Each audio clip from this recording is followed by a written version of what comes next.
Dan saudara, yang Anda saksikan saat ini adalah gambar terkini di depan kedutaan besar Amerika Serikat, di mana massa ini bersama-sama mengangkat bendera Palestina untuk memberikan dukungan kepada Palestina dan menyerukan kepada kedutaan besar Amerika Serikat untuk mengajak menghentikan penyerangan, di mana banyak sekali korban yang ada di Palestina, anak-anak, perempuan, lansia, akibat serangan dari Israel. Dan aksi ini diisi oleh berbagai kelompok masyarakat, mulai dari kelompok musisi untuk Gaza, LSM, LBH Indonesia, Perempuan Mahardika, dan organisasi lingkungan Greenpeace. Sejumlah masyarakat juga ikut turun untuk menyerukan dukungan kepada Palestina di depan kedutaan besar Amerika Serikat untuk mengajak menghentikan serangan yang dilakukan Israel kepada saudara-saudara kita di Palestina. Dan saat ini saudara, kita juga sudah bergabung dengan pengamat politik Timur Tengah dan dunia Islam, ada Mas Hasibullah Satrawi. Selamat pagi Mas Hasibullah. Terima kasih pagi-pagi sudah diganggu waktunya di hari Sabtu, dan kita sama-sama melihat bahwa hari ini, pagi hari ini, lagi-lagi aksi bela Palestina kesekian kalinya digelar, dan pemerintah Indonesia pun juga sudah sering dan tegas menyerukan dukungan Palestina, serta beberapa kali membujuk Amerika ini untuk mendengar seruan negara-negara mayoritas mendukung kemanusiaan di Gaza. Apa akhirnya Amerika akan tergerak dari pandangan Anda? Dan Anda dari 2020 juga sempat mengatakan di sejumlah media, dan saya telah membaca bahwa ini bukan hanya konflik Palestina juga Israel saja, tapi ini konflik dunia. Ya, terima kasih Mas Reza. Selamat pagi untuk pendengar dan pemirsa semuanya. Sebelum lebih dalam kita bahas tentang ini, saya ingin memulai dari ucapan selamat hari lahir Pancasila 1 Juni bagi kita semua.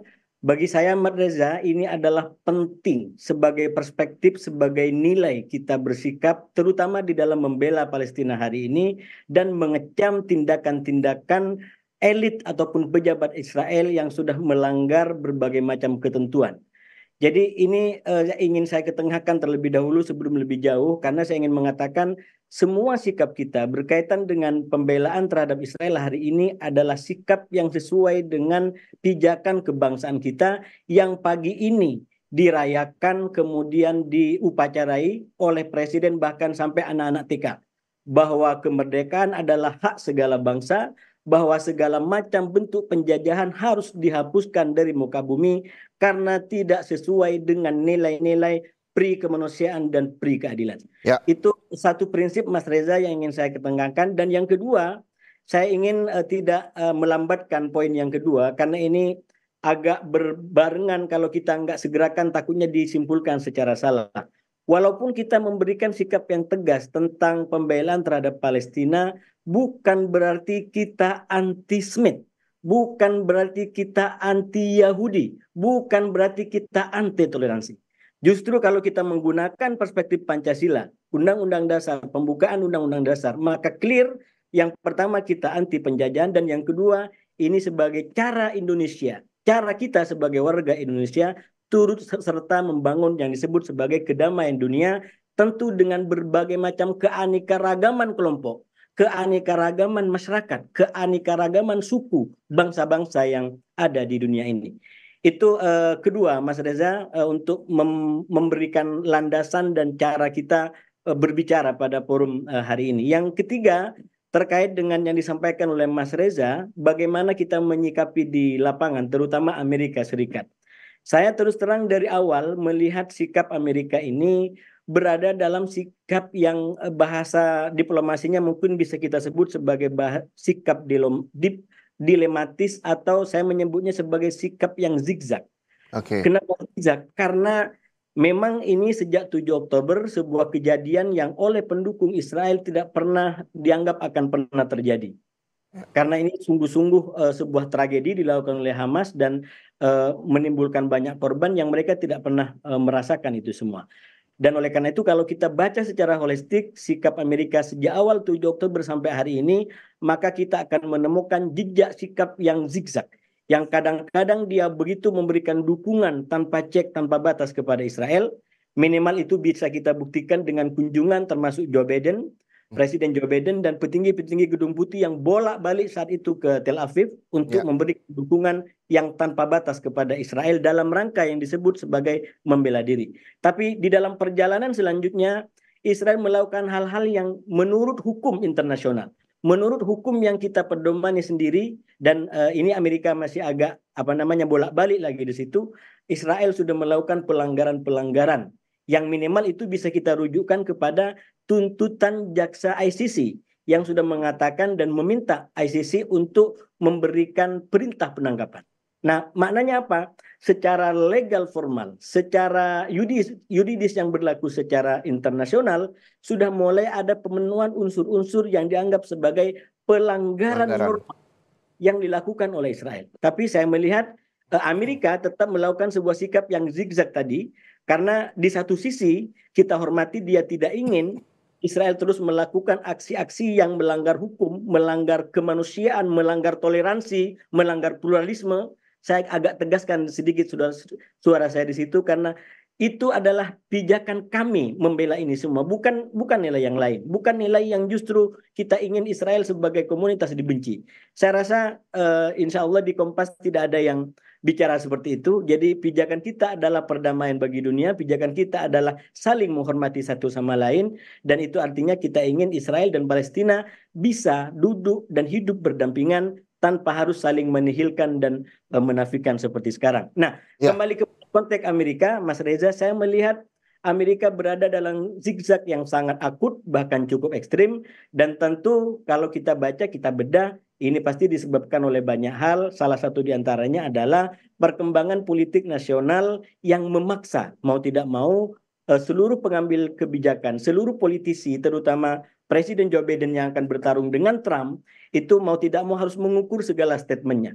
Di satu sisi dia tidak ingin kehilangan pendukung tradisional dari kalangan warga Amerika yang selama ini mendukung mereka, tapi di sisi lain mereka juga tidak ingin katakanlah dapat dukungan dari bangsa-bangsa anak keturunan orang-orang Arab atau negara-negara bangsa-bangsa lain yang katakanlah memiliki hubungan dan menjadi latar belakang dari sebagian warga Amerika yang sekarang punya hak suara.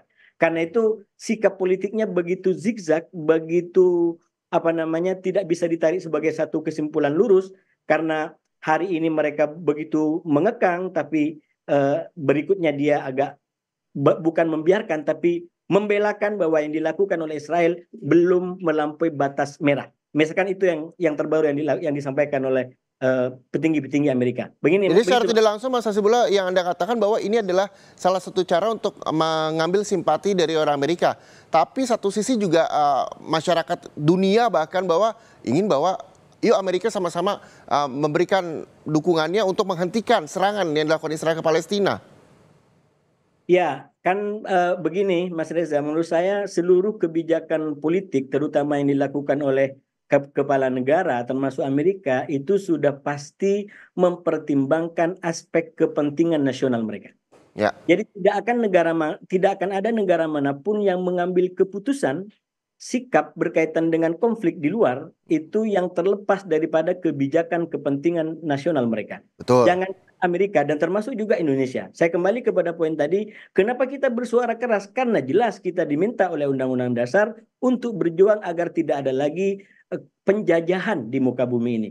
Artinya apa? Itu ada justifikasi kebangsaan, itu ada justifikasi kepentingan nasional kita. Nah, dari rumus ini kalau kita terapkan kepada Amerika dan negara-negara yang lain, saya yakin ada kepentingan, ada faktor berapa kadarnya itu terserah yang akhirnya membuat kenapa sebuah negara mengambil kebijakan tertentu, termasuk Amerika yang hari ini memilih sikap zigzag di antara kadang-kadang ingin mengerem Israel lebih ketat, itu minimal bisa kita contohkan dalam bentuk penahanan senjata-senjata berbahaya, tapi kadang-kadang Amerika seakan-akan menjadi pembenar, minimal itu yang dikatakan yang terbaru bahwa yang dilakukan Israel sampai hari ini belum melampaui garis merah atau belum bisa disebut sebagai kejahatan internasional. Tapi yang menjadi poin begini Mas Hasibullah, ketika memang Amerika ingin mendapatkan simpatisan dari masyarakat dunia begitu, terutama pada hal memberikan hak suara, hak pilih presiden nantinya. Tentunya ini adalah ya secara logika kita adalah menghentikan peperangan serangan Israel kepada Palestina begitu. Tapi satu sisi Amerika memiliki kepentingan sendiri tadi yang Anda juga sampaikan. Apa yang memang yang menjadi kepentingan Amerika Serikat sehingga bersikap zigzag menurut Anda? Ya, sekali lagi ini tantangannya bagi Amerika karena Israel sendiri itu saya bisa jelaskan dalam beberapa contoh tidak sepenuhnya mau ikut apa yang diinginkan oleh Amerika Serikat. Walaupun Oke. di sebagian yang lain juga mereka tidak ingin terlihat menyalahi dan berbeda dengan Amerika Serikat. Jadi di satu sisi di pihak Amerika sendiri ada keterbatasan perkembangan yang mereka harus hadapi, tapi di sisi lain yang menjadi faktor Amerika di Israel sendiri itu adalah ada kelompok-kelompok, ada pihak-pihak yang tidak menginginkan itu tunduk patuh sepenuhnya kepada apa yang diinginkan oleh Amerika Serikat. Kalau memang Israel ingin tunduk patuh kepada Amerika Serikat, saya yakin serangan ke Rafah itu tidak akan terjadi. Karena Amerika sejak awal menyampaikan bahwa serangan kepada Rafah adalah serangan yang tidak dianjurkan, bahkan itu dikecam oleh banyak kelompok, termasuk dikritik oleh Amerika Serikat dalam berbagai macam cara. Tapi sekali lagi Israel ini dipimpin oleh kelompok-kelompok yang kita sebut sebagai kelompok kanan, kelompok ekstrim, terutama Benjamin Netanyahu yang ketika keinginannya dihalangi itu tidak jarang mereka justru melawan Amerika Serikat.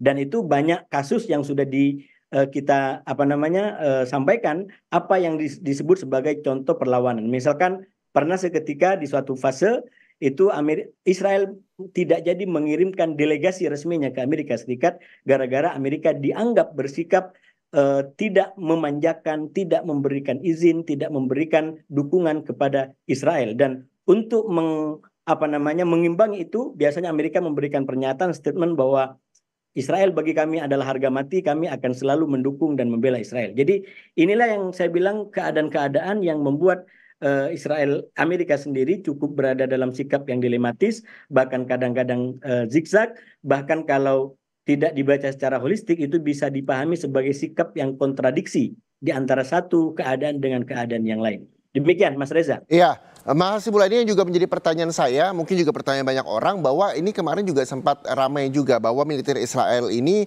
memanggil PM Israel, Perdana Menteri Militer Internasional memanggil PM Israel.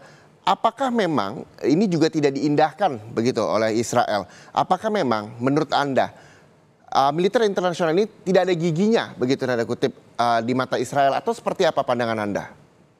Ya, memang yang membuat Israel akhirnya menjadi apa bahasanya mungkin ya, tidak indah, tidak mengindahkan berbagai macam ketentuan internasional hari ini adalah sikap dukungan dan hak yang dimiliki oleh Amerika Serikat, terutama dengan hak vetonya, sehingga kalau dia mau menggunakan, kalau negara-negara yang mendukung Palestina ingin menggunakan jalur katakanlah PBB, maka akan berhadapan dengan Amerika yang Oke. lepas badan dengan hak vetonya. Nah itu yang menurut saya kenapa akhirnya Israel ini tidak betul-betul mau tunduk kepada hukum internasional. Akan berbeda menurut saya seandainya Amerika, katakanlah sekarang ini kan sudah ada yang pertama ICJ itu sudah memberikan perintah untuk Israel menghentikan serangannya ke Rafah dan ke Gaza secara umum. Nah, tinggal nanti ini di Dewan Keamanan PBB seperti apa. Kalau Amerika tidak menggunakan veto, saya yakin itu akan punya dampak lebih kuat kepada Israel. Atau malah mungkin yang kedua, yaitu kalau ICC yang Pengadilan Kriminal Internasional itu kemudian memberikan putusan sela atau putusan sementara yang memberikan perintah penangkapan terhadap Netanyahu. Kalau itu tidak dirintangi oleh Amerika Serikat, saya yakin itu akan mempunyai dampak kepada Israel. Tapi persoalannya jangankan sesudah keluar perintah itu, bahkan Ya. di saat tuntutan diajukan sekarang itu pihak Barat dan Amerika Serikat sudah memberikan statement-statement yang alih-alih menyalahkan dan mengoreksi Israel, tapi justru membela Israel sembari menyalahkan dan mempersoalkan ICC sebagai lembaga hukum internasional yang independen tidak di bawah Perserikatan Bangsa-Bangsa. Begitu, Oke. Mas Reza. Jadi semuanya ini adalah bagaimana nantinya peran Amerika dengan menggunakan hak vetonya terhadap dukungan Israel dan juga ICC yang walaupun sudah ada perintah penangkapan dan sebagainya ini supaya bisa diindahkan begitu ya, Mas Hasibullah. Yang juga menjadi perhatian Mas Hasibullah ini adalah para netizen, terus juga selebritas, seluruh masyarakat dunia ini sangat melihat bahwa All Eyes on Rafah ini menjadi trending topik belakangan. Ini menjadi sebuah perbincangan yang hangat, tidak hanya masyarakat Indonesia khususnya, tapi dunia terkait dengan serangan-serangan yang memang banyak ditujukan oleh Israel ke pengungsian di Rafah. Nanti kita akan bahas ini bagaimana juga salah seorang politikus Amerika Serikat, Nikki Haley, juga dihujat di media sosialnya terkait dengan serangan Israel, bahkan menulis sebuah kalimat di peluru yang digunakan oleh Israel untuk menyerang para pengungsi Palestina di Rafah. Nanti kita juga akan membahas lebih lengkapnya. Jadi Anda tetaplah bersama kami di Breaking News Kompas TV.